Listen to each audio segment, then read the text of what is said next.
Hi Sam, I'd just like to talk to you about the physiological test that you took part in recently. First of all, I'd like to say well done, you've done really well on all of the tests. I was especially impressed with your results in the 1 minute press-up test. You managed to score 69, which is an excellent result. Compared to normative data for people aged between 20 and 29, excellent is classed around about 54 or 54 upwards, and for you to be able to score 69 when you're only 17 years old is excellent. Obviously this test tests for muscular endurance, which is really important in your sport, which is boxing, because you're constantly going throughout for a whole sort of 2 minutes, constantly using the same muscle groups to perform a repeated movement. So if you had poor muscular endurance here, it would obviously negatively impair your performance because you wouldn't be able to keep going into the later rounds. So you wouldn't be able to throw as many punches and effectively score as many points. Secondly, I'd like to talk to you about your results with the vertical jump test, and here you scored 54 centimetres, which compared to normative data is above average. But this normative data is for everyone, so this is including non-physically active people.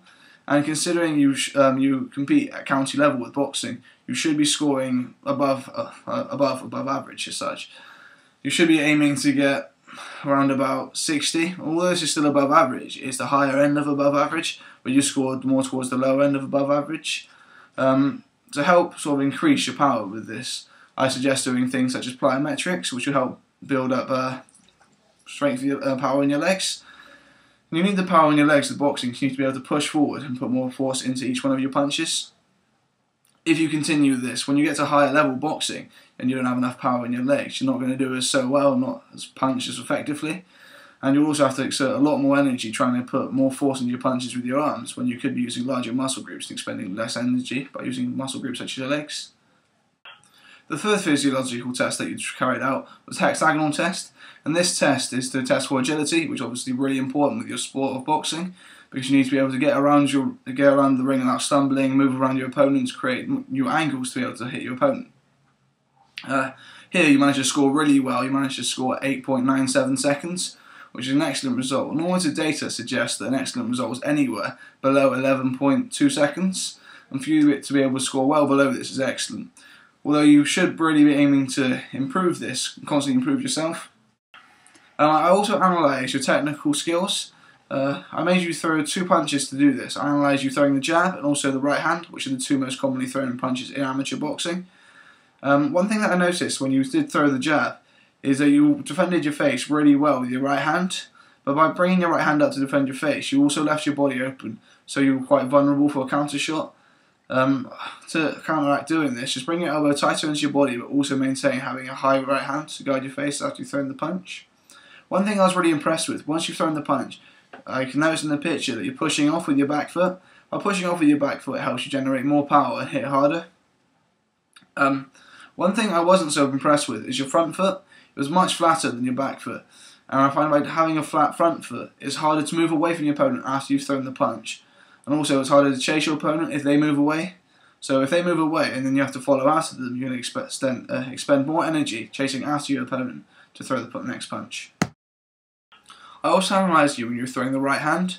With the right hand here, I noticed that you brought your shoulder around to maximise your reach. By bringing your shoulder around to maximise your reach, it makes it much harder for your opponent to hit you after you've punched. And also it makes it easier for you to get in and hit your opponent.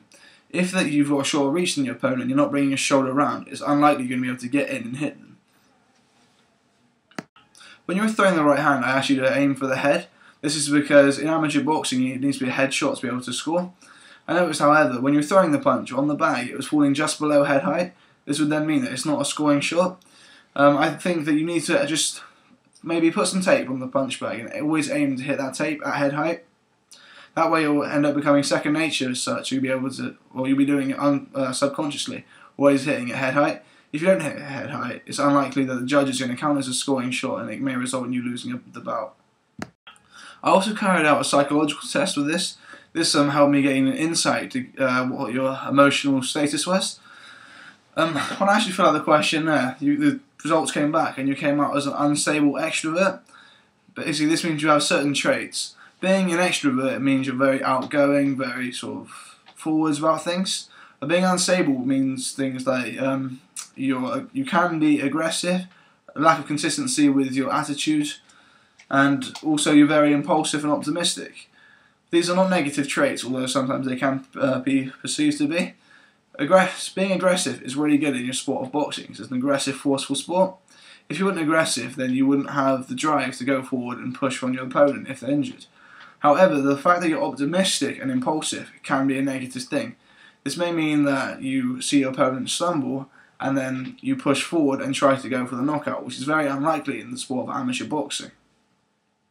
Also, being aggressive, although it is a plastic, it can be a negative. You need to make sure that you stay calm throughout the bout, because as the inverted U theory suggests, if you become over-aroused, your technique ends up being diminished, as seen here. Thank you for your time. If you have any questions, feel free to ask.